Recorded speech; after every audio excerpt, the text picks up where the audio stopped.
Humanity is in the middle of a very messy mass awakening.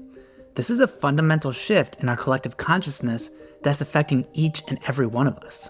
Intentional mass murder and genocide is being carried out in front of our very eyes.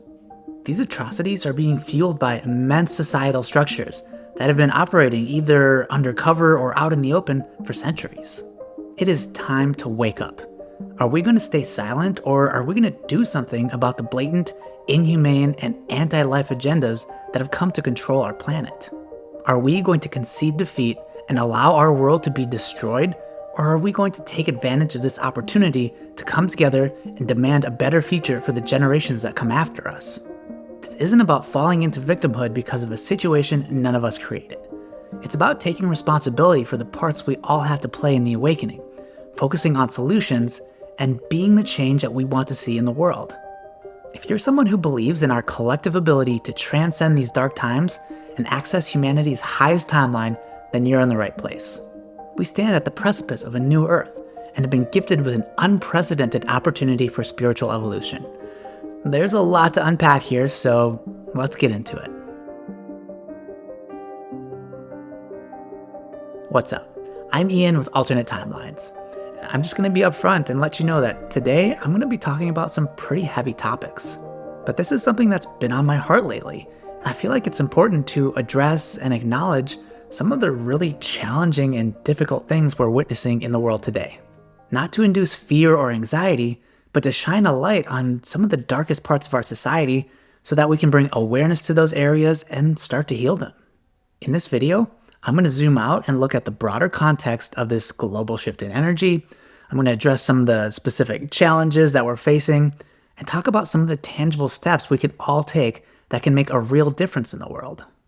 If you find this content valuable, I invite you to like, share, and subscribe. It only takes a couple of seconds and helps the channel in a really meaningful way. When we look at the world right now, there are so many instances of individuals who are suffering. But I think it's important to zoom out and look at the situation from a different point of view, because all of that individual suffering is happening in a larger context. If we look at this situation through the broader lens of astrology, we'll see that we are at the precipice of a new age. This is a major turning point and shift in planetary energies. We're coming out of the age of Pisces, moving into the age of Aquarius, and each astrological age has its own distinct energies and energetic patterns. Some of the energetic patterns that were at play during the age of Pisces revolved around faith, belief, hierarchy, religious dogma, and they all had an undercurrent of emotional energy attached to them. Some of the energetic systems that we're moving into in the age of Aquarius revolve around direct knowledge, decentralization, and unity consciousness with an underlying mental energy. The planetary energetic shift that we're experiencing now has been known about and predicted for a long time by many different saints and seers throughout many different cultures. The Earth completes a precession through the zodiac once about every 26,000 years, and each zodiacal age lasts for about 2,000 years. Look at what happened about 2,000 years ago when the Earth was shifting into the age of Pisces. That's when Christ consciousness was brought to this planet by Jesus, and since then, things have not been the same. That was a major turning point. Similarly, we are in a major turning point very much like that right now. During the time of Jesus, there was a lot of societal turmoil, and I believe we're experiencing a similar sort of turmoil here and now.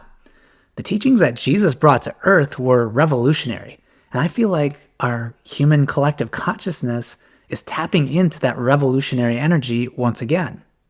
At this point, it seems pretty clear that humanity needs to make a change for ourselves, for all the plants, for the animals, and for Mother Earth itself. On some deep level, we all know that change is necessary and that we're all experiencing change from moment to moment. The thing about change is that it is never comfortable, and human beings are hardwired to resist and avoid change and discomfort. So herein lies the issue. Despite the fact that every major wisdom tradition talks about the importance of embracing change, modern-day humans have managed to cling to their comfort zones ever so tightly. In Buddhism, there's the term anicca, which roughly translates to impermanence. In Christianity, there's the phrase, "this too shall pass." In Stoic philosophy, memento mori, remember you will die, is another indicator that things are always changing. In Hermetic philosophy, they point to the law of vibration, which indicates that things and every part of our experience is always in motion. Change is absolutely unavoidable, and it's up to each of us on an individual level to decide what we want our relationship with change to be like. Are we going to decide that because of the discomfort that comes along with change, that we should try to avoid it altogether? Or are we going to embrace the inevitable changes that come into our life and try to look for the positive lessons and the wisdom that we can glean from the different challenges that we encounter? That is a decision that we all make, either consciously or unconsciously. Change doesn't necessarily have to be bad. Bad is just a label that we choose to place on an experience, and we can just as easily choose not to place that label on an experience. Everything comes and goes and has its own cycle. Our solar system has its own cycle. Planet Earth wasn't always here, and it won't always be here. The same for the sun, the same for all the countries on Earth, all the flora, all the fauna, you, me, all the protozoa, the bacteria in our bodies. Everything has a cycle.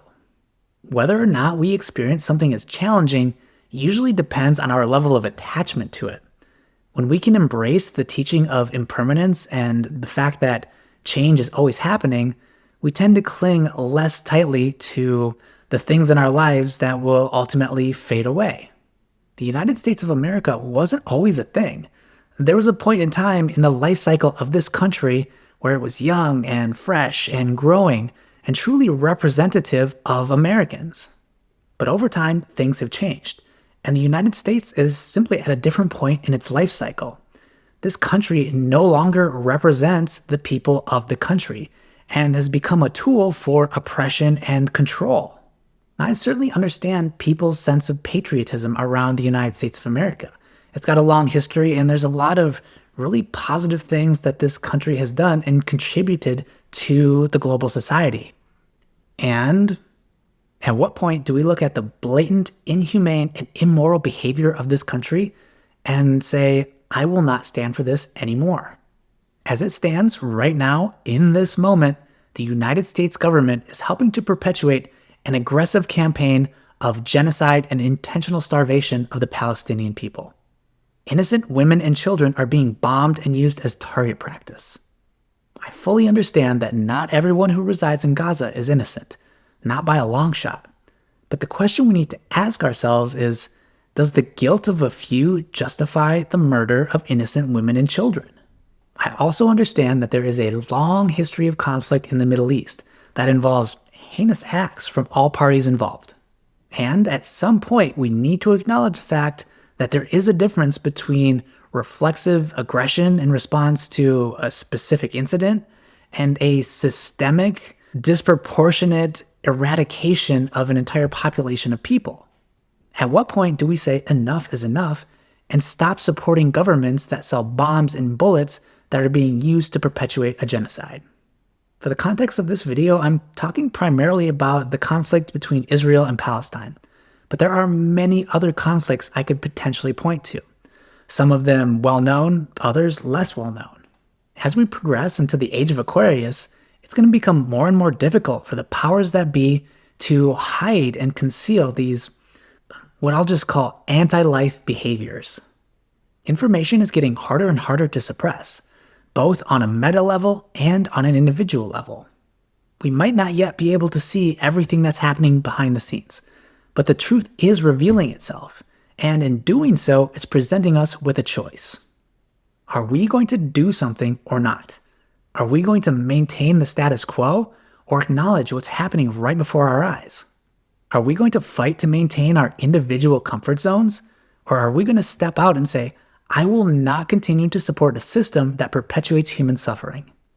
Can we put ourselves in the shoes of people who are suffering and wonder what it must be like to have millions and millions of people around the world watch idly as ourselves and our families and our communities are being starved to death? I simply cannot imagine what that would be like. The next question is, What is our individual responsibility in all of this? Are we willing to just throw our hands in the air and say, I am but a powerless individual with no ability to create meaningful change? Every action that we take sends a signal to the universe about what we want more of in our life. If our actions and behaviors send a message of, I am powerless to the universe, then that's what we can expect more of. These are not easy questions, and these are the same questions that I'm asking myself. Am I the kind of person who keeps my mouth shut because that's what everybody else is doing and it's the path of least resistance?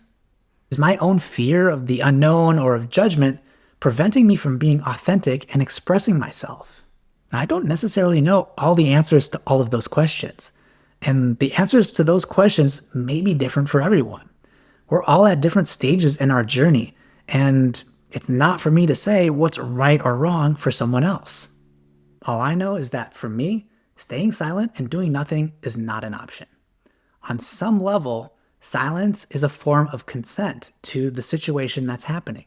I personally don't believe in right or wrong or the abuser-victim dynamic. My personal belief is that everything does happen for a reason, that there is a grand and loving design behind every experience and every situation in the universe.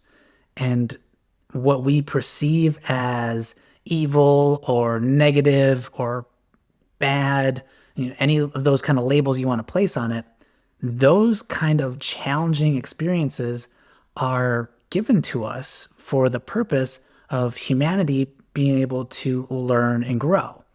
We experience difficult and challenging situations individually, and what we're seeing now is more of a collective challenge that humanity is being forced to face on a really collective level. I understand that a lot of people won't resonate with that or share that belief, and that's totally cool. I 100% respect everyone's model of reality. The reason I choose to believe what I believe is because it gives me ownership and responsibility for my situation. My fate is not determined by somebody else or some external circumstance or situation.